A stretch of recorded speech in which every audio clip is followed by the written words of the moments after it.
Okay, let's get into it. Today, we are doing a deep dive into the life, the music, and just the sheer uncompromising vision of Thelonious Monk. Mm. When you hear that name, you probably get this immediate mental image, right? The impeccable suits, the crazy hats, the sunglasses. And the dancing, that little shuffle he does while the band plays on. Exactly, that image. Mm. But it's so powerful, that persona, that it can sometimes overshadow the absolute revolution he started in music. It really can. And that's our mission today, I think. To go beyond that icon, beyond the persona, and really dig into the struggle, the musical, the personal, the professional struggle that defined his entire career. Absolutely. Because the raw numbers, they really back up his importance. Yeah. I mean, he is the second most recorded jazz composer in history. The second, just think about that. The only person ahead of him is Duke Ellington. Which is just staggering. Ellington basically invented the big band playbook to be right behind him. It tells you the scale of his contribution, and it's not just the volume. You look at a song like Round Midnight. The ultimate ballad. It is the most recorded jazz standard written by a single composer, period. It's just foundational. And then you got the bangers, Blue Monk, Straight, No Chaser. Well, you needn't.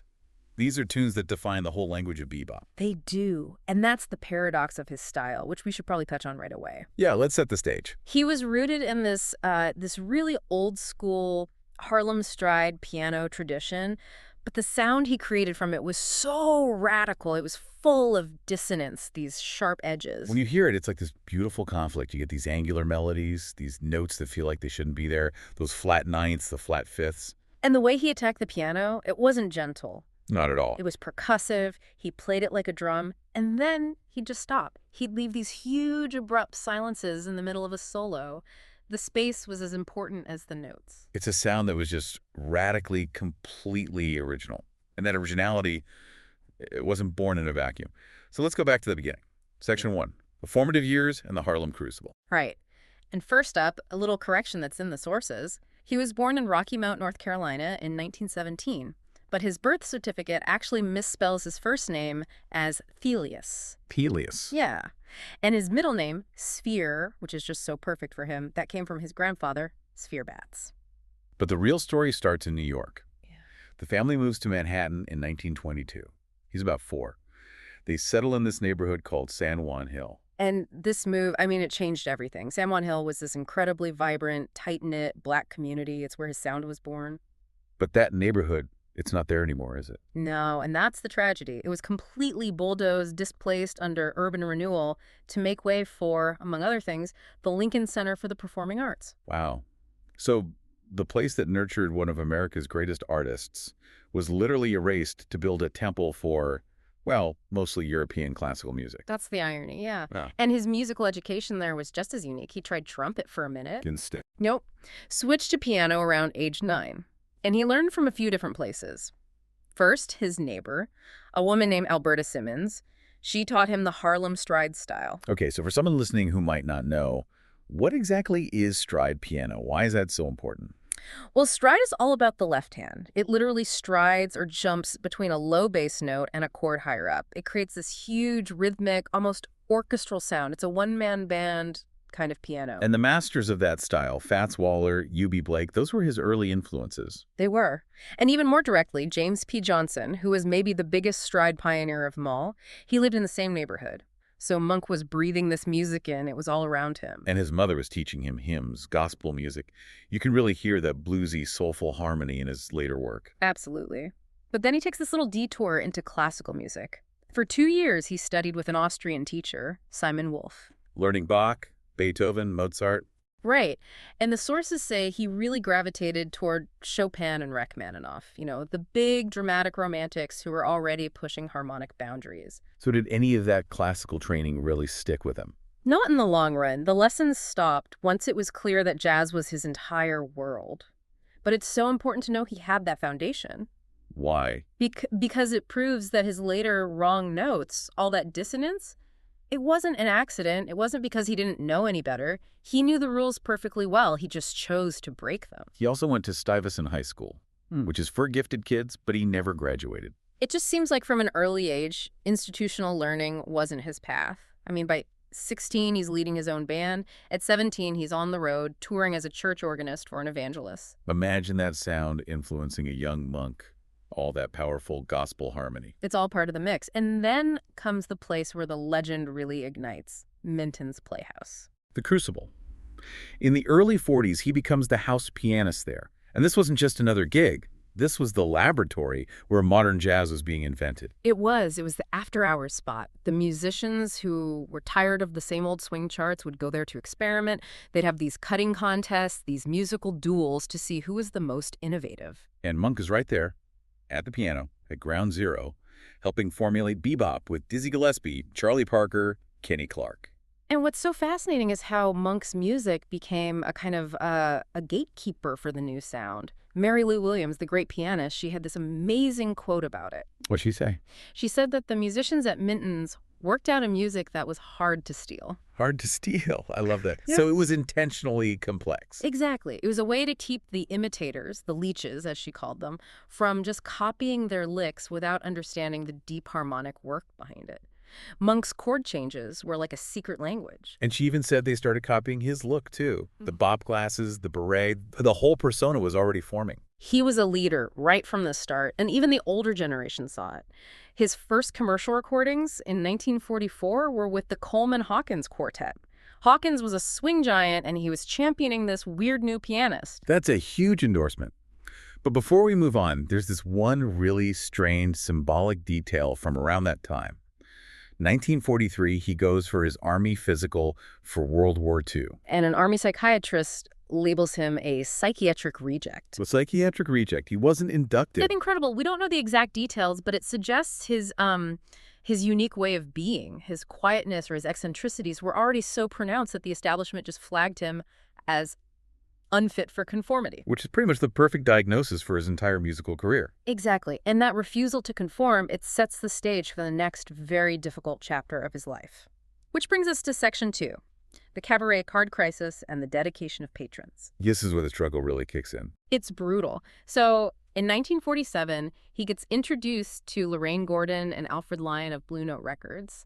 And Lorraine especially, she just immediately believes he's a genius. She becomes his fiercest champion. And that year, he makes his first albums as a leader for Blue Note, the ones we now know as Genius of Modern Music, Volume 1, canonical stuff. But back then, commercially, they were a total disaster. The flop. A complete flop. Lorraine Gordon tells these stories about trying to get Harlem record stores to stock them. She said one owner just told her, "He can't play lady. What are you doing up here? The guy has 2 left hands." Wow. 2 left hands. She had to stand there and argue with them. But Alfred Lion, the head of Blue Note, his commitment was just legendary. He didn't care about sales with Monk. Really? Not at all. He said Monk was one of 3 artists he just flipped for and felt he had to record everything they did no matter what. For him, it was about documenting history, not making a quick buck. So with Lorraine as his public mouthpiece, he starts to get a little press. She gets him a feature in the PM newspaper. But even then, he was Monk. He refused to talk to the reporter unless Lorraine was in the room with him. And she gets him a week-long showcase at the Village Vanguard in 1948. This should have been his big break. And the result is just heartbreaking. She said not a single person came. An entire week, playing to an empty room. It just shows how far ahead of his time he was. But that obscurity was about to get a whole lot worse because of what happened in 1951. The cabaret card incident. This is so central to his story. It is. He was in a car with his friend, the brilliant but very troubled pianist Bud Powell. The police stopped them and found narcotics in the car. Which were presumed to be Powell's. Everyone assumed so. Powell was struggling badly. And the police pressured Monk to testify against his friend. And Monk just refused. He refused, out of loyalty. And the police immediately retaliated by confiscating his New York City cabaret card. We have to explain what this meant. This wasn't just like losing your driver's license. No. This was devastating. The cabaret card was a license issued by the NYPD that you needed to perform in any venue in the city that served alcohol. So basically every single jazz club. Every single one. Birdland, the Vanguard, all of them. Without that card, you were legally barred from working. It was a tool the police often used to harass black musicians. So for the next several years, Monk is in exile in his own city. He can't play gigs in Manhattan, the center of the jazz world. For 6 years, it was a professional death sentence. He had to watch everyone else, people he'd mentored, become stars in clubs he wasn't even allowed to enter. So how did he survive? Did he just stop playing? No, and this is where his community stepped up. Other musicians, like the pianist Randy Weston, they found a workaround for him. What'd they do? They took him to black-owned clubs in Brooklyn and the outer boroughs, places that basically ignored the law and didn't check for cards. So he was playing these secret, unadvertised gigs? Exactly, just to keep playing to keep the music alive. But it was underground. Meanwhile, he's recording for Prestige Records, making these classic albums with Sonny Rollins, Art Blakey, Max Roach. But they're still not selling well. And this is when that famous rumor about him and Miles Davis starts. Ah, yes, the Christmas Eve session in 1954, the one that produced Bag's Groove. The story goes that they came to blows, that there was all this tension. Right. But Miles himself, in his own autobiography, said it was all a misunderstanding. It wasn't personal. It was musical. What was the musical problem? Miles liked pianists who would lay out, play very sparsely behind his solos to give him space. And Monk was not a sparse player. His chords were complex, intrusive, and brilliant. They just had two completely different ideas about accompaniment. So it was a clash of styles, not a fistfight. That's what Miles said. But in 1954, he also takes his first trip to Paris. And this is where he meets someone who will change and probably save his life. Baroness Pannonica de Koenigswarter, Nika. Nika, an heiress from the Rothschild family who became this incredible lifelong patroness to Monk and other jazz musicians. And patroness doesn't even begin to cover it. She was more than just a benefactor. Oh, absolutely. The sources describe her as a surrogate wife right alongside Monk's equally devoted actual wife, Nellie. She paid bills, she dragged him to doctors, she literally gave his family a place to live when they needed it. And she put herself on the line for him. The incident in Delaware in 1958 is just incredible. It is. They were pulled over by the police, a small amount of marijuana was found, and she immediately took the rap for him. She spent a few nights in jail to protect him from another charge. That's an unbelievable level of devotion. It shows that even in his darkest, most difficult years, he inspired this fierce loyalty in the people who really understood his genius. And that support system kept him going until his big break finally came. Which brings us to Section 3, Riverside, Columbia, and mainstream acceptance. And it starts with maybe the greatest bargain in music history. It's just insane. In 1955, Riverside Records buys out Monk's contract from Prestige. The total price, $108.24. $108.24. For Thelonious Monk. It's wild. But you have to remember, he still wasn't selling records, so the owner of Riverside, Orrin Keep News, he comes up with a strategy. A brilliant strategy. The idea was to ease the public into Monk's difficult sound. So for his first two albums on the label, he would only play standards, familiar tunes that people already knew. First was an album of Duke Ellington's music, then another one called The Unique Thelonious Monk. The listener gets to hear his strange touch and weird harmonies, but on a melody they recognize. And it worked. It totally worked. After those two albums, he was ready to unleash his own stuff again, which he did with Brilliant Corners in 1956. And that was the one. That was his first real commercial success. The title track of that album is a masterpiece, but it's famous for being almost unplayably complex. Oh, it was a nightmare to record. The tempo changes, the rhythms. The band just couldn't get a perfect take from start to finish. So what do they do? The producer, Keep News, had to physically splice the tape, editing together different parts of multiple takes to create the final version we hear on the record. That's amazing. And with the success of that album, the big breakthrough happens. His cabaret card is finally restored. And he relaunches his New York career with a 6-month residency at the Five Spot Cafe in 1957, and the quartet he had for that gig. My goodness. It featured John Coltrane on tenor sax. A legendary pairing. Coltrane said he learned so much from Monk during that time, about harmony, about rhythm. It was a graduate-level education for him. But tragically, because of record label conflicts, there are very few official recordings of that group. For decades, there was almost nothing, which is why it was such a huge deal when, in 2005, the Library of Congress unearthed a lost tape. A lost tape? Yeah, a high-fidelity recording of a concert they did at Carnegie Hall in 1957. It had been sitting in the archives, forgotten, for almost 50 years. And when it was released, it was like hearing a ghost. It confirmed everything people had said about how incredible that band was. And during this period of rebirth, he writes one of his most personal compositions, Crepuscule with Nellie, a love song for his wife. And it's unique in his catalog. It's described as his only through-composed piece. Meaning there's no improvisation. Exactly. The whole thing is written out, fixed, deliberate. For a man whose genius was all about spontaneous invention, To write a piece for his wife with no improvisation, it's a statement of absolute certainty. It's a perfect, unchangeable expression of his love for her. The momentum just keeps building. Yeah. After some royalty disputes with Riverside, he makes the jump in 1962 to the biggest label of them all, Columbia Records. This is the major leagues, and his debut for them, Monk's Dream in 1963, becomes the best-selling album of his entire life. He had finally arrived. And the ultimate symbol of that arrival came in February 1964. He's on the cover of Time magazine. A huge cultural moment. He was only one of 5 jazz musicians ever to get that honor, along with Armstrong, Ellington, Brubeck, and later Marsalis. But the story behind that cover is interesting. It was delayed, wasn't it? It was. The story was supposed to run in November of '63, but it got pushed back because of the assassination of JFK. And there's also the question of why they chose Monk for the cover over, say, Miles Davis or Ray Charles. Right. His biographer, Robin Kelly, suggests that Times editors saw Monk as quirky, but ultimately less controversial, less politically charged than Miles or Ray were at that time. So it was a kind of safe choice for the establishment to embrace the avant-garde. You could see it that way. But even with all the success, his output of new compositions really started to slow down during his Columbia years. Why do you think that was?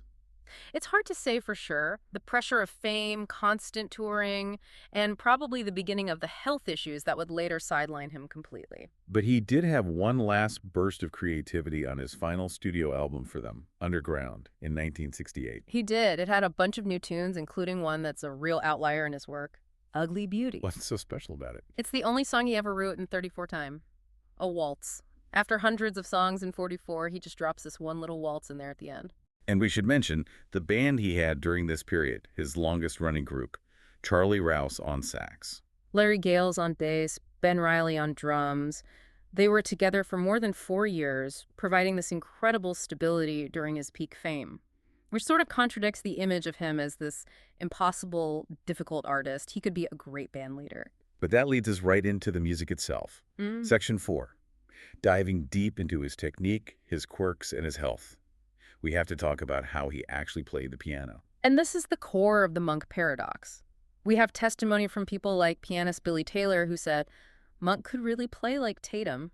I mean, he had incredible virtuosic technique if you wanted to use it. Well, he chose not to. He chose not to. He had his own philosophy, which was the piano ain't got no wrong notes. And if you look at how he physically approached the keyboard, it was so unorthodox. Completely. The writer Thomas Owens described it perfectly. He said Monk played with a harsh percussive attack.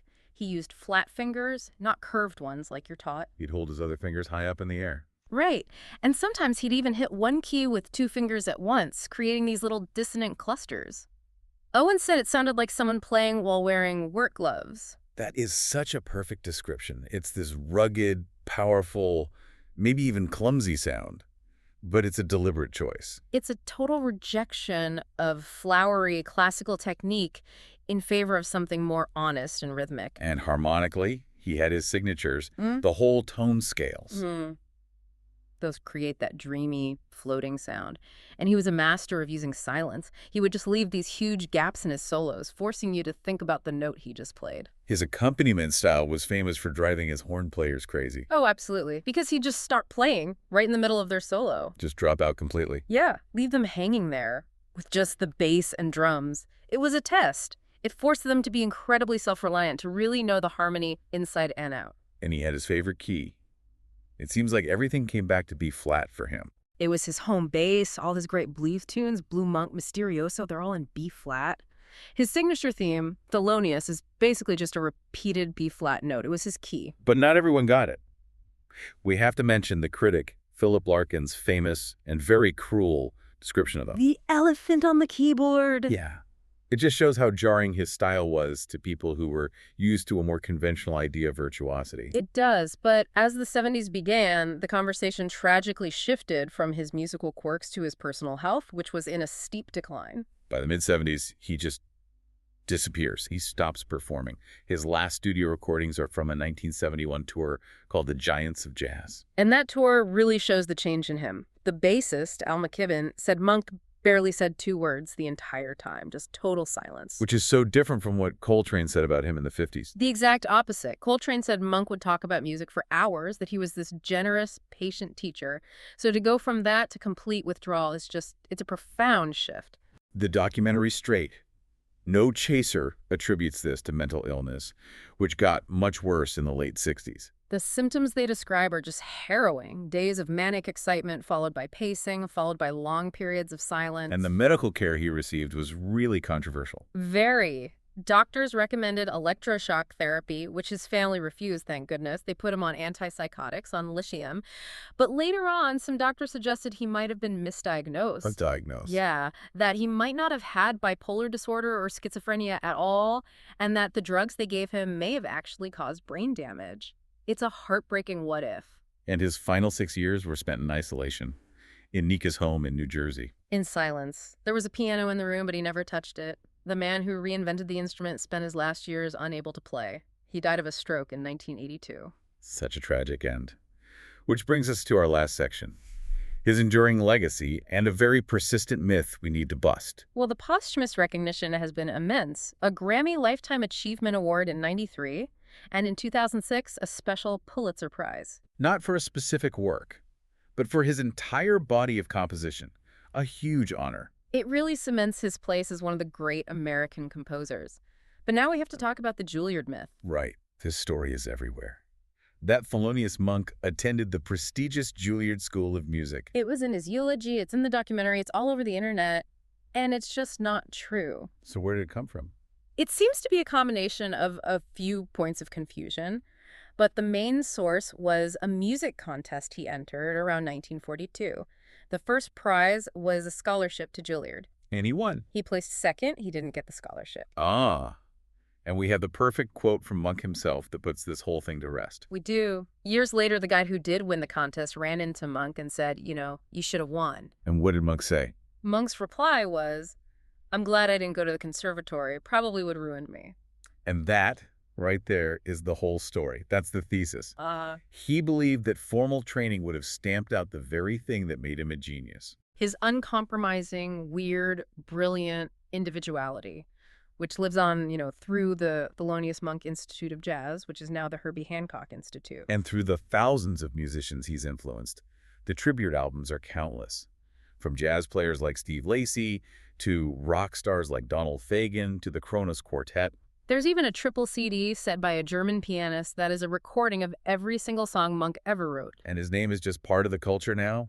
Comedians, producers, punk bands, even the main character in the movie American Fiction is named Thelonious Monk Ellison. He's everywhere. So, to sum it all up, we've followed this journey from the stride piano lessons in San Juan Hill to the bebop lab at Minton's, through the brutal years of the cabaret card crisis to global stardom, and then finally into that tragic silence. And through it all, his legacy is this music that you just can't put in a box.